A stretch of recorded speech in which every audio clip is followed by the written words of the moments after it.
નમસ્કાર, સંદેશ ન્યૂઝમાં આપનું સ્વાગત. હું કિન્નરી. મહત્વપૂર્ણ સમાચાર આવી રહ્યા છે. બીઝેડ પોન્ઝી સ્કીમનો મુદ્દો વિધાનસભામાં ગુંજ્યો. પોન્ઝીમાં 4.22 અબજના કૌભાંડનો સરકારે સ્વીકાર કર્યો.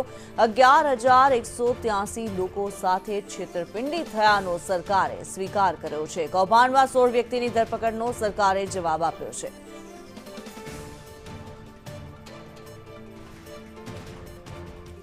હિરેન રાવલ વધુ વિગતો સાથે જોડાયેલા છે. હિરેન, બીઝેડ પોન્ઝી સ્કીમ મુદ્દે વિધાનસભામાં પણ ચર્ચા થઈ.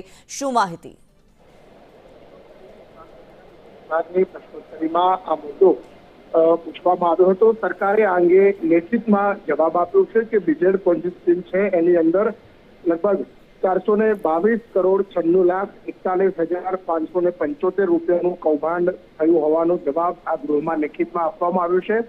આ ઉપરાંત અત્યાર સુધી 11,183 લોકો સાથે છેતરપિંડી થઈ છે એવું સરકારી ચોપડે રજીસ્ટર થયું છે.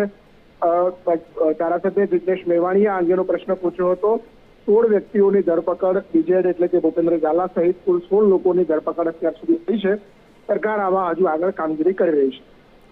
જી, ધન્યવાદ હિરેન આ માહિતી માટે.